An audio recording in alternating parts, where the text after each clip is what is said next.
aku mikirnya sama beberapa teman, udah kita juga nggak akan kepilih juga karena nggak ada background Iya, Mandarin iya, juga. oke. Oke lah kita view ditanya-tanya lah. Aku ingat waktu itu pertanyaannya tuh ya mungkin kenapa mau apply berdasarkan pengalaman saya Iya, waktu iya. itu.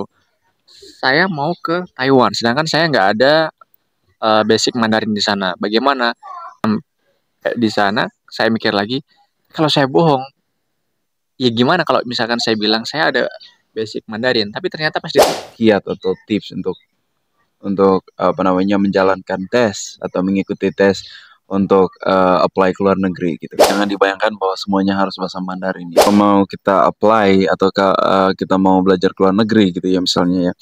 Jadi cari tahu informasinya aja dulu ya kan. Cari tahu informasi. betul. Make sure you guys like know detailly about like the offerings atau tawaran kerja atau tawaran kuliah di luar negeri atau beasiswa atau apapun ya. Jadi harus kita punya inisiatif ya untuk cari tahu. Iya.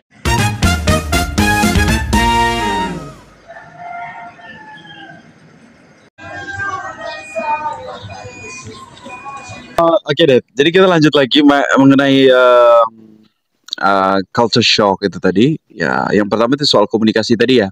Jadi preparation kita dari sini ternyata di luar ekspektasi. Ekspektasi, betul. Ya betul. Kemudian makanan juga ya. Makanan di sini itu karena memang perbedaan ini ya.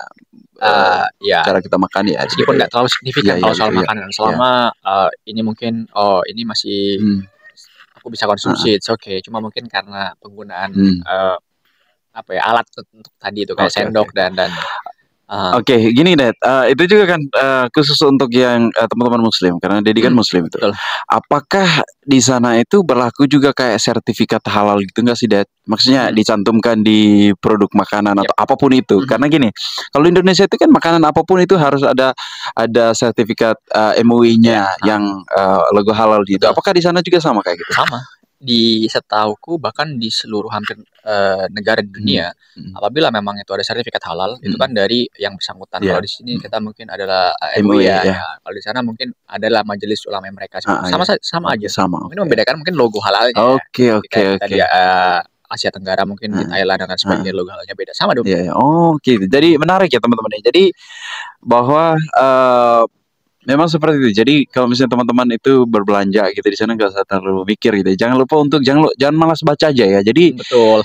Jangan malas baca karena hampir semua kayaknya apa namanya informasi di bungkusan itu pasti ada kan yang kayak informasi. Mungkin yang huruf yang terlalu besar itu nanti mungkin dalam bentuk bahasa Mandarin ya. Tetapi pasti ada subtitle atau bahasa-bahasa lain gitu mungkin yang menjadi informasi tambahan. Paling tidak dalam bahasa Inggris lah ya. Iya.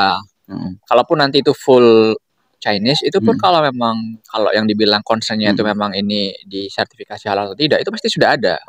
Karena kalau misalkan halal kita tanpa baca yang lain juga. Bahasa yang lain pun sudah ada. Tinggal temukan aja logo halalnya. Jadi itu tipsnya teman-teman ya. Kalau beli makanan, produk makanan apapun itu, jadi pastikan cari logo halalnya dulu ya. Buat yang teman-teman Muslim ya. Karena kalau misalnya sertifikat halalnya udah ada, artinya itu aman lagi ya. Nggak perlu baca lagi sana sini dan sebagainya gitu ya. Dan juga expirednya, tanggal expirednya hati-hati sekali.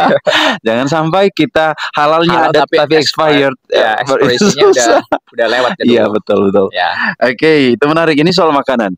Soal ini Dad, apalagi nih hal-hal culture shock yang mungkin dari segi cuaca gitu ya. Apakah karena saya kan belum pernah ini ya ke sana ya. Mungkin apakah ada perbedaan cuaca atau suhu atau apa gitu di sana yang mungkin menurut Dedi itu kayaknya ini berbeda di Indonesia atau butuh apa namanya kayak persiapan khusus dari kita. Itu ya. Kebetulan Taiwan ini salah satu negara yang memang ada 4 musim di sana. 4 musim. Kalau kita ada 2 musim, musim hujan sama musim kemarau. Iya, betul. Kalau di sana 4 musim. Nah, waktu itu aku ingat aku nyampe sana itu di bulan Maret lah kurang lebih ya. Pertengahan Maret. Sebentar lagi itu musim dingin kalau nggak salah. Agak-agak lupa ya waktu itu ya. Kalau nggak salah ya waktu itu.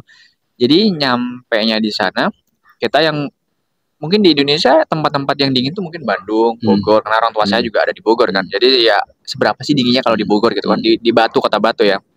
Kalau di sana waktu itu culture shocknya memang dingin dong. Kalau panas oke lah, kita di sini juga ada beberapa tempat banyak sekali yang memang suhunya sangat panas sekali. Kalau di sana yang memang buat aku agak shock sendiri itu mungkin di musim dingin pas winter. Musim dingin di sana memang kalau di area aku sendiri itu nggak sampai turun salju. Minus paling rendah waktu itu, oh sorry bukan minus ya, maksudnya derajat paling rendah itu sekitar 4 atau 6 derajat. 4 atau 6 derajat. Oh 6 derajat. Dan itu belum yang sampai turun salju ya. Kalau turun salju bisa sampai minus. Mengagetkan sekali ya adaptasinya. Terutama yang di apa ya? Mungkin pas malam hari kita mau cari makan. Kita memang harus benar-benar well prepared untuk pakaian. Jadi kita harus pakai baju tebal atau pakai baju hitek gitu ya. Lalu kita pakai berlapis-lapis, kaos kaki juga. Ada warm pack juga kita harus pakai itu untuk menghangatkan badan. Itu mungkin di sana. Karena memang kalau misalkan dan untungnya juga karena aku itu tinggal di asrama kurang lebih hampir setahun lah kurang lebih hampir setahun. Ada kayak heaternya juga untuk menghangatkan. Kalau misalkan kita mau pergi keluar, kita harus well prepared juga gitu kan. Jadi harus. Tapi memang yang harus disiapkan memang pakaian. Jadi kita juga konsumsi makanan-makanan hangat, yang berkuah gitu. Banyak sekali tempat-tempat yang menyediakan makanan-makanan kuah ya di sana ya. Jadi nggak khawatir sih. Mungkin adaptasinya aja sampai nusuk tulang-tulang tuh dong. Oh dingin sekali ya kalau gitu ya. Jadi kalau musim hujan ya, winter ya. Musim dingin winter. Bakal sangat dingin sekali teman-teman. Jadi yang kalau misalnya teman-teman yang pengen di sana tapi nggak mau yang dingin-dingin ya siap baik-baik ya. Artinya kita harus butuh apa namanya? Iya betul, ya betul. Hangat seperti itu. Terus juga pakai yang berlapis-lapis mungkin. Dan ini saya juga baru tahu bahwa Taiwan juga punya 4 musim ya. Saya pikir oke. Jadi thank you anyway ya. Saya pikir kayak Indonesia juga karena saya pikir kan dekat aja kan. Tapi ternyata ada 4 musim ya. Iya betul. Oke, itu juga mungkin jadi pertimbangan untuk teman-teman yang mau ke sana. Kalau misalnya nggak mau dingin-dingin ya jangan ke Taiwan ya. Oke, dalam negeri aja. Oke. Dan berikutnya Dad, mungkin ada culture shock yang lain juga. Apa namanya? Mungkin mengenai penggunaan teknologi, kemudian mengenai transportasi, kemudian sistem sistem komunikasi atau apapun yang menurut Dedi itu kayak berbeda gitu. Wow, this is something different. Kalau berbicara mengenai transportasi, sebetulnya di sana juga ada sepeda motor ada, tapi jumlahnya tuh sangat sedikit sekali dong. Jadi dan kebanyakan di sana juga motor listrik. Motor listrik mungkin waktu itu di sini nggak begitu banyak lah ya. Masih ada lah mungkin beberapa. Mungkin sekarang aja lagi hype-nya itu mungkin lah ya. Tapi kalau dulu di sana tuh udah banyak sekali. Bahkan di sana juga banyak sekali teman-teman kita warga negara Indonesia yang bekerja di sana. Mereka tuh menggunakan bukan motor tapi lebih ke motor listrik. Motor listrik ya. Ya, dan kalau masalah public transportnya gimana itu sangat luar biasa sekali. Kenapa? Misalkan gini, kalau kita mungkin Dominic juga nggak tahu ya, mungkin belakangan ini masih sering pakai public transport atau enggak, bis dan lain sebagainya. Ini kan pembayarannya mungkin kita menggunakan tiket, tapi di sana tuh menggunakan card. Jadi kita bisa top up di minimarket gitu. Nah, kalau once kita udah naik di kendaraan tersebut, di bis, kebanyakan bis di sana dong. Kalau taksi justru jarang. Kenapa bis? Di sana sangat cozy sekali, convenient sekali ya. Terus kita tinggal tap aja itu. Jadi udah auto charge. Jadi turun juga tinggal tap lagi auto charge. Jadi sistemnya seperti misalkan 30 atau 15 NT dolar sana ya. Jadi mungkin di charge pertama itu setengah lagi, baru pas waktu kita mau turun. Itu hampir semuanya seperti itu. Jadi kita nggak pernah cashless lah bisa dibilang. Kita nggak perlu menggunakan banyak uang cash ya. Jadi semuanya sudah sangat canggih lah bisa dibilang. Dan juga itu nanti mereka akan berhenti di beberapa terminal. Jadi misalkan tujuannya kemana, berhenti dulu kayak pick up penumpang, habis itu turunkan lagi. Dan kalau misalkan kita mau turun di next stopnya, di bus stopnya, kita tinggal pencet tombolnya aja. Mereka akan otomatis turun di bus stopnya, di next bus stop. Selanjutnya kita tinggal mau kemana aja gitu. Jadi kita nggak perlu bilang Pak nanti di pertigaan kita turun ya. Pak nanti kiri itu nggak perlu. Jadi kita tinggal ada tombol di sana, mereka akan tahu.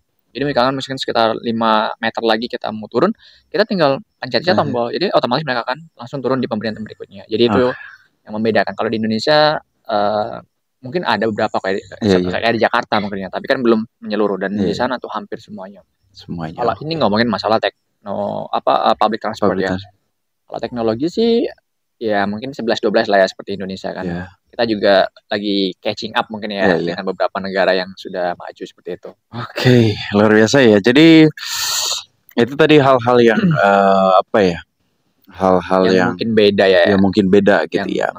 Dan berikutnya ini mengenai soal saya harus tanyakan ini juga ya. Biar nanti kalau misalnya teman-teman ataupun saya sendiri nanti ke Taiwan misalnya, mungkin tidak melakukan hal-hal yang seharusnya tidak boleh dilakukan ya.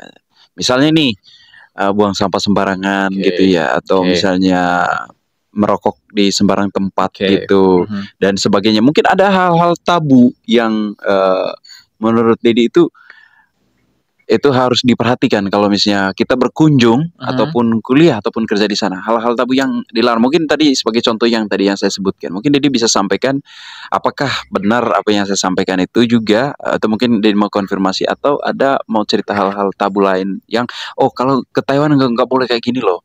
Hal-hal yang ini tidak seharusnya dilakukan di Taiwan gitu. Oke, hal tabu ya. Kalau sepengetahuan saya waktu itu pas di sana, hal tabu yang memang dilarang itu apa ya? Tidak ada sesuatu yang spesifik ya, yang berkaitan dengan culture-nya di sana. Yang penting kita harus respect juga, karena di sana kan ada kelenteng ya bahasanya, yang mungkin kita tidak boleh melakukan sesuatu yang disrespecting. Yang itu mungkin apalah itu sesuatu yang disrespect lah gitu. Tentunya kita harus saling respect dengan tempat peribadatan mereka juga, dan saya rasa juga di beberapa, bukan cuma di sana, di beberapa tempat pun. Dan bahkan karena kita sekarang di Bali ya, jadi ada beberapa hal yang memang harus kita perhatikan juga, saling menghargai seperti itu ya, saling respect gitu. Kalau spesifik yang hal tabu itu mungkin tidak ada. Mungkin ini dulu karena awal-awal ya bulan-bulan pertama lah, seperti yang aku bilang tadi, kendala menggunakan chopstick tadi, sumpit ya. Karena dulu aku ada pengalaman, aku pernah makan waktu part time waktu itu. Jadi part time kami di sana bilangnya piantang. Piantang itu semacam apa ya? Nasi kotak lah gitu ya, nasi kotak. Makan abis gitu mau minum. Jadi chopstick tadi aku tusukin gitu di nasinya. Abis itu aku tinggal minum. Lalu tiba-tiba ada teman dari Taiwan, jangan diginikan, kan kalau misalkan digini itu nggak boleh. Loh, kenapa emang? Itu kalau nggak salah agak-agak lupa ya, ini menyimbolkan kematian atau apa. Oh gitu ya. Terus aku langsung balikin lagi. Jadi sumpit tadi itu nggak boleh ditusukin ke nasi gitu. Jadi, kayak berdiri ditanam gitu. Itu langsung disamperin sama. Jadi jangan. Jadi ini kalau ini nggak boleh. Kenapa emang? Kali ini menyimbolkan kayak kematian gitu. Jadi langsung dibenerin lagi gitu. Jadi kurang lebih seperti itu. Mungkin itu ya waktu yang aku ingat. Jadi selebihnya yang spesifik apa ya, larangan atau hal tabu itu mungkin gak ada ya gitu. Oke. Dengan saya Dominikus sebagai hostnya.